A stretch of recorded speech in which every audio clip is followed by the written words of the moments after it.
Matías Walker, ¿qué tal, senador? Buenos días.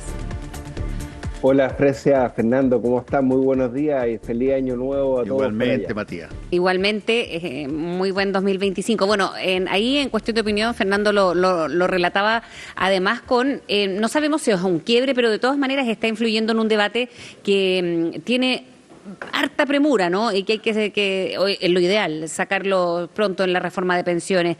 ¿Cómo ha visto primero este debate al interior del Partido Comunista, que evidentemente se hace más visible con quien es la cara de esta discusión desde el gobierno, ¿no? Janet Jara, militante comunista también, senador. Sí, nosotros, Fresia, como mesa del Senado, hemos claramente respaldado el trabajo de la Comisión de Trabajo del Senado, precisamente que está trabajando, pero intensamente, por lograr un acuerdo en materia de pensiones. Y queremos que la fecha sea enero, ¿no? Es la fecha concordada en su momento como cronograma de trabajo entre la Comisión de Trabajo del Senado y el ministro de Hacienda, Mario Marcel, y la ministra del Trabajo, Janet Jara. Eso es lo primero. Lo segundo, que tal como ha dicho la propia ministra Janet Jara, acá lo único importante es mejorar las pensiones actuales y futuras. Lo demás son discusiones técnicas, son medios para producir ese fin. Por ejemplo, esta discusión de la separación de la industria, ¿no? Claro, en algún momento se pensó que podía ser positivo separar lo que es la administración de fondos propiamente tal de lo que es el soporte a los afiliados. Pero varios integrantes y varias integrantes de la mesa técnica dijeron cuidado, que eso puede disminuir la posibilidad de hacer economías de escala o que en su implementación eso sea complejo, ¿no? De ahí que muchos técnicos han propuesto no separar la industria, sin perjuicio de hacer cambios estructurales importantes. Por ejemplo, aumentar la licitación de cartera, aumentar la competencia, todo esto con miras a bajar las comisiones y que las pensiones sean mejores. Y después está esta discusión de la distribución del 6%, donde yo me alegro que se avance en una fórmula que no es tan distinta de la que teníamos sobre la mesa los que aprobamos tanto la reforma provisional de la presidenta Bachelet como la reforma provisional del presidente Piñera, el famoso acuerdo del 3 y 3 que logramos en su momento en la Cámara de Diputados. Y es que la mayor parte del aumento de cotización vaya a las cuentas individuales pensando en mejorar las pensiones futuras, pero hay una parte que se destine a compensar a las mujeres que con los mismos años trabajados tienen menores pensiones, están en condiciones más desfavorables porque además tienen una esperanza de vida mayor y también cientos de miles de adultos mayores que nos están mirando en este momento en CNN, que saben que jubilaron en malas condiciones y que requieren también un ajuste de sus pensiones más allá de todo el esfuerzo que se ha hecho con la pensión ¿Y garantizada cómo incide universal, que este tiene un debate al interior del alcance que es Partido Comunista, agotado. senador? Bueno, a mí me parece muy bien que las posturas más extremas, representadas por Daniel Jadwe, finalmente queden fuera de la discusión, ¿no? Porque lo que ha dicho la ministra Janet Jara es decir, oiga, perdón, si acá lo único importante es mejorar las pensiones. Porque lo de Daniel Jadwe había sido una quitada de piso a la ministra del Trabajo, que es militante del Partido Comunista, que lleva años en este trabajo, ¿no es cierto? Entonces, yo creo que lo que hace el presidente del Partido Comunista ayer es poner orden y decir, perdón, la línea oficial de ese partido es de apoyo a la ministra Janet Jara y acá tenemos que llegar a un acuerdo que mejore las pensiones, que es lo único importante, ¿no? Ahora estamos conversando con el senador Matías Walker, vicepresidente del Senado y senador de Demócratas. Senador, es probable que esta situación no quede solamente en quejas de un grupo de militantes del Partido Comunista. Eventualmente podría haber algún tipo de conflicto al interior de la coalición de gobierno. Usted ha dicho que debiera hacerse la reforma ahora que hay un momentum, llamémoslo así, apropiado. Pero también convengamos una cosa, el país ha visto como, no sé, 6 o 7 intentos para esto y siempre se llega hasta un punto donde no se puede avanzar. La pregunta es, a ver, ¿qué elementos se necesitan de alguna manera inevitablemente tener para que uno tenga la confianza, la gente tenga la confianza que eventualmente puede haber esta vez sí una reforma de pensiones? Bueno, lo más importante acá es la voluntad. Y te lo digo, Fernando, como testigo de por qué fracasó el intento que hicimos el gobierno de la presidenta Bachelet y después el gobierno del presidente Piñera. Yo voté a favor ambas reformas, pero lo que había era, por una parte, el intento de los extremos, de imponer su ideología. Y por otra parte, esta cuestión tan mezquina que siempre existe en política, de decir, ¿para qué le vamos a dar un triunfo al gobierno? ¿No? Y esa fue la razón por qué en el gobierno de la presidenta Bachelet se rechazó esa reforma de pensiones que era muy razonable, no solamente por parte de la derecha, sino también del Frente Amplio. Recordemos que el propio presidente Gabriel Boric, siendo diputado, votó en contra, incluso de la idea de legislar ese proyecto junto con Giorgio Jackson. Después hicimos un nuevo intento, el gobierno del presidente Piñera, logramos, ¿no es cierto?, esta fórmula salomónica, si se quiere, del 3 y 3, y nuevamente no prosperó. ¿Y qué es lo que se decía en ambos momentos? No, lo que pasa es que esto va a prolongar el sistema de la AFP, las va a perpetuar, etcétera. Entonces, nos quedamos en una discusión ideológica que impidió llevar a cabo un buen acuerdo. En este caso es distinto, porque hay una mesa técnica. Nosotros siempre lo dijimos, que hay una mesa técnica con representantes de distintas sensibilidades. Ahí está Paula Benavides, por ejemplo, está María José Saldívar, que fue ministra del Trabajo del gobierno del presidente Piñera. Paula Benavides viene de un mundo más de centro-izquierda, bueno, y han logrado ciertos acuerdos, también algunos disensos, pero que lo han puesto arriba de la mesa con el objeto de lograr este cronograma de acuerdo en la Comisión de Trabajo. Y ese cronograma de acuerdo dijo, mire, vamos a tener todas estas sesiones, vamos a escuchar a los expertos, vamos a discutir las distintas variables, sobre todo cómo se distribuye el 6%, pero en enero esto se vota. Y eso me parece sano, que todos los chilenos sepan que en enero se vota la reforma de pensiones en el Senado. Y ahí vamos a ver quién es quiénes están verdaderamente por llegar a un acuerdo. ¿Cree, senador, que este es el momento más cercano de todos los intentos que se han tenido para tener y sacar una reforma de pensiones? Por supuesto, de todas maneras, este es el momento en que estamos más cerca de lograr un acuerdo en la mesa de pensiones. Gracias. Y estas declaraciones, por ejemplo, de Daniel Jadwe, que si bien él no tiene en absoluto voz ni voto ni nada, pero que sí es un personaje relevante dentro del PC, ¿a qué adjudica una declaración como la que hace, como de nuevo, teniendo en cuenta que la cara visible del gobierno es de su partido? Lo que pasa, Fresia, es que usted sabe cómo esto, mire, los extremos, en este caso Daniel Jadwe, o el mismo Partido Republicano, nunca les van a gustar los acuerdos. Los extremos siempre se alimentan del conflicto en política.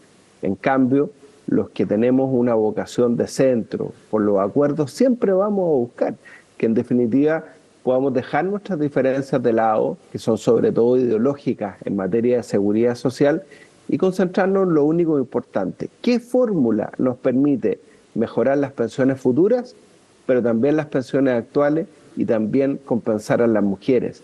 ¿Qué pasa con las cuidadoras? En un contexto, además, en que todos los sistemas de seguridad social en el mundo están en crisis. ¿Por qué? Porque ha bajado la tasa de natalidad. Por eso nosotros hemos reflotado la vieja propuesta de Carolina Goich del bono de la marraqueta, que a todos los chilenos se les reconozca 1 millón de pesos en su cuenta de capitalización individual o en su cuenta de ahorro del Banco del Estado al nacer, y que eso se incorpore el día de mañana en las pensiones. Por eso hemos propuesto, por ejemplo, un seguro de longevidad. ¿Qué es lo que pasa con la cuarta edad? ¿No es cierto?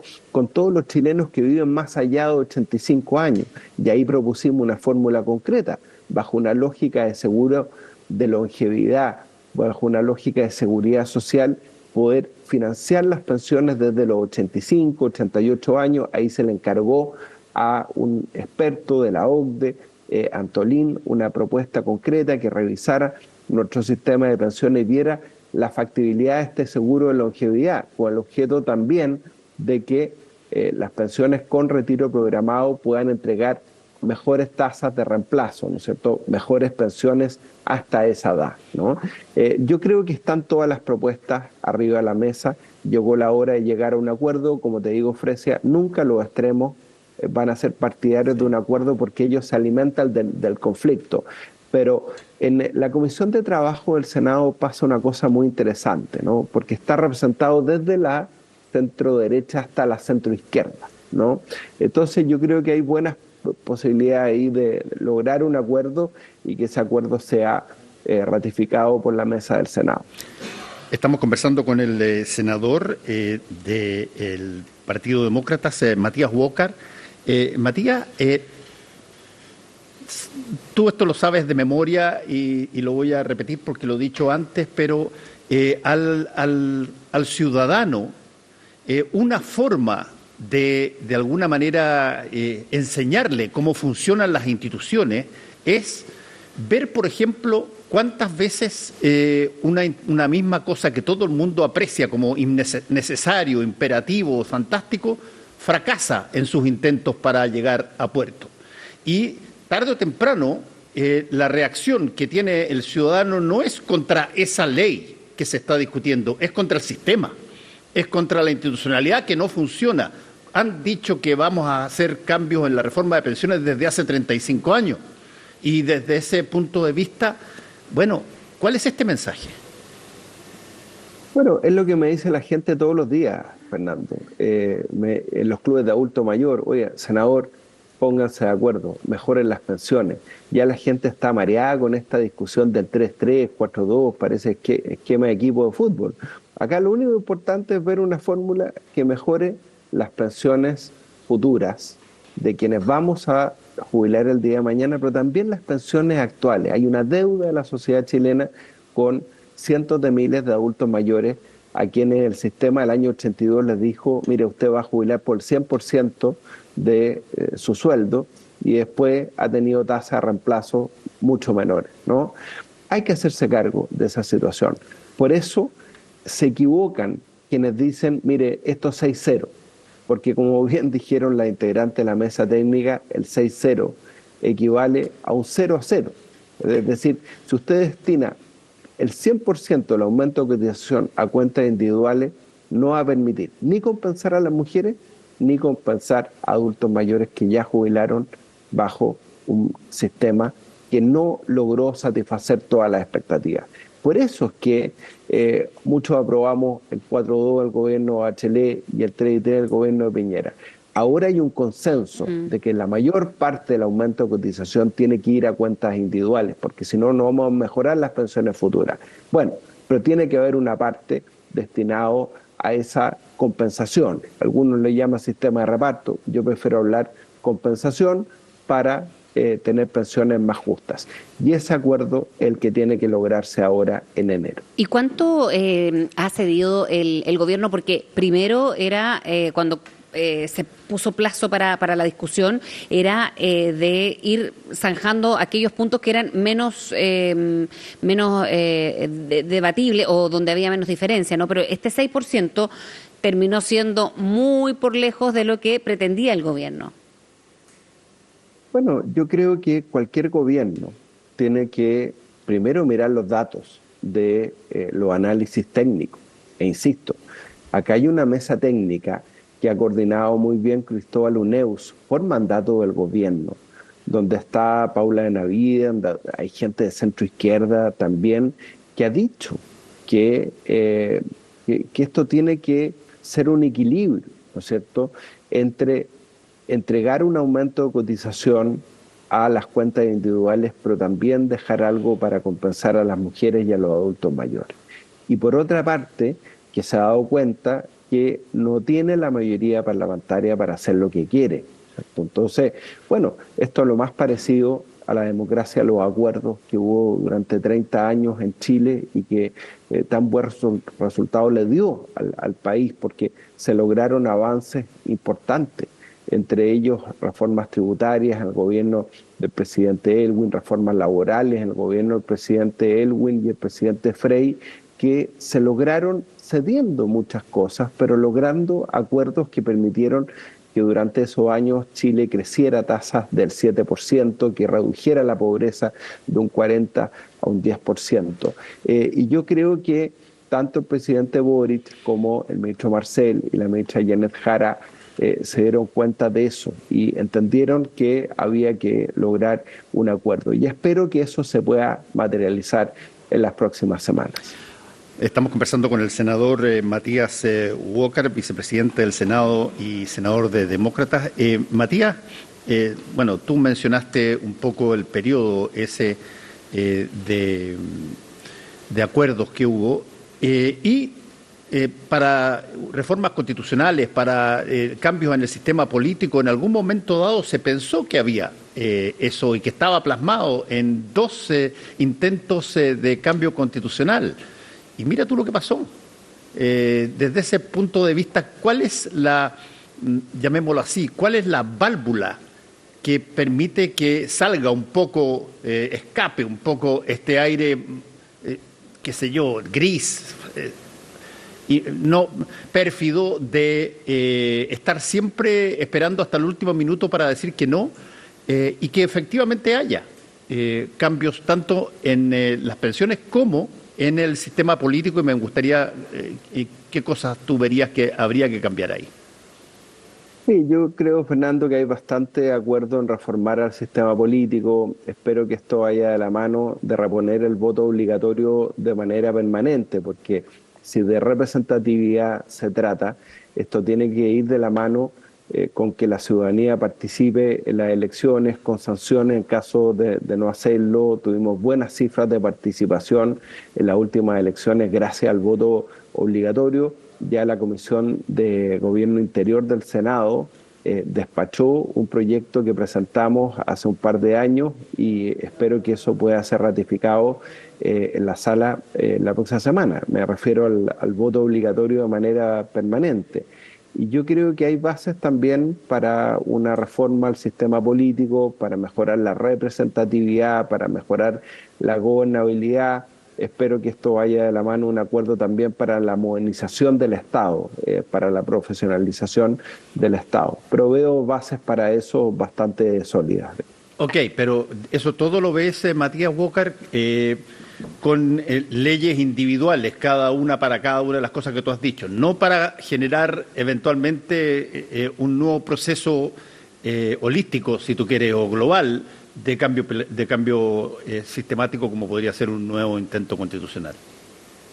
Bueno, yo creo que por ahora lo más importante es, yo creo que la gente quedó bastante agotada después de 2 procesos constituyentes fallidos. Entonces, creo que lo más importante, la tarea del día, es poder reformar el sistema político, en lo que a la Constitución se refiere, la modernización y la profesionalización del Estado, esto que se llamó un Estado sin pituto.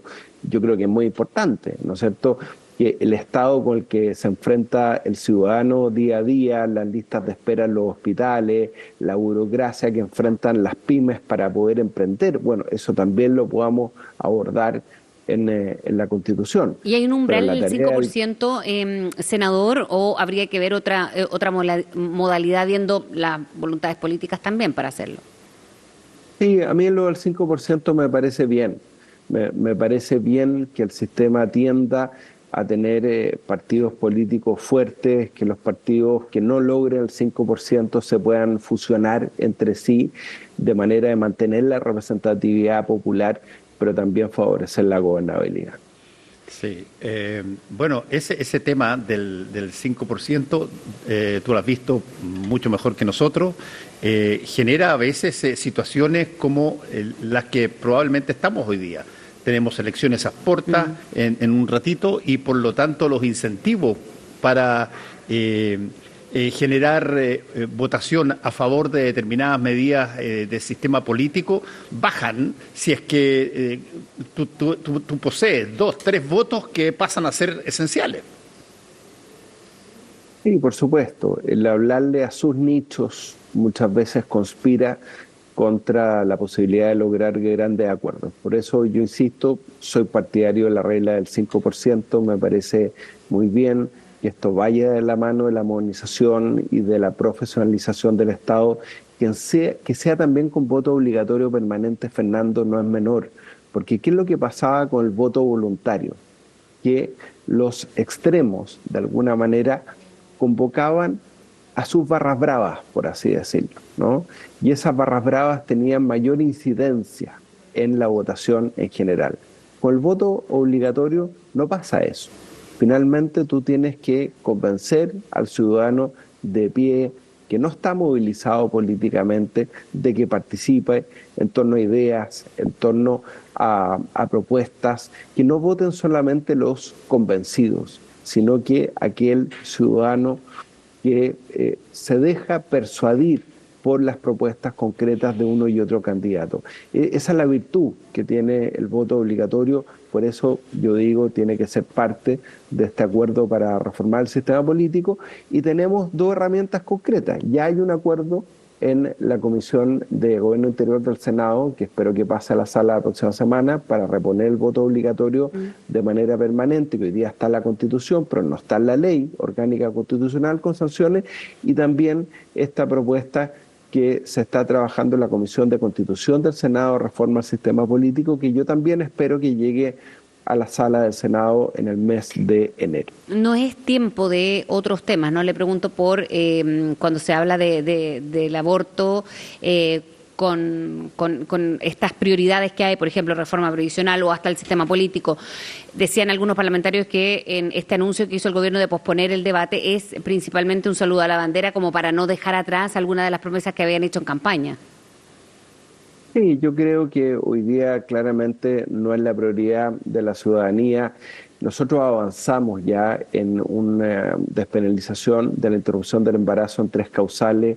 El gobierno de la presidenta Bachelet, como ha dicho el propio Roberto Osandón, Roberto Celedón, que va a asumir como diputado del Frente Amplio en reemplazo de Mercedes Bulnes en los próximos días. Hoy día hay un marco que impide avanzar en un aborto sin causales en nuestro país. Y ese marco está definido en la Constitución y en la Convención Americana de Derechos Humanos, que protege la vida del que está por nacer. Y eso es lo que hoy día impide, a mi juicio, desde el punto de vista jurídico. Este no es un tema religioso, un debate de aborto amplio por plazos, como se ha planteado.